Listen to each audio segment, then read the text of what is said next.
shopping bag at plastic bottle ay napakatagal matunaw.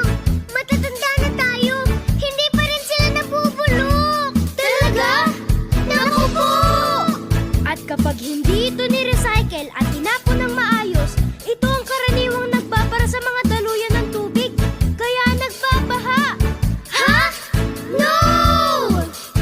Pinupulyot nila ang mga ilog at dagat. Kaya nalalagay sa panganib ang mga isda at pawikan. Pwede nilang makain o mapilipit nito. Pwede silang mamatay. Kawawa naman.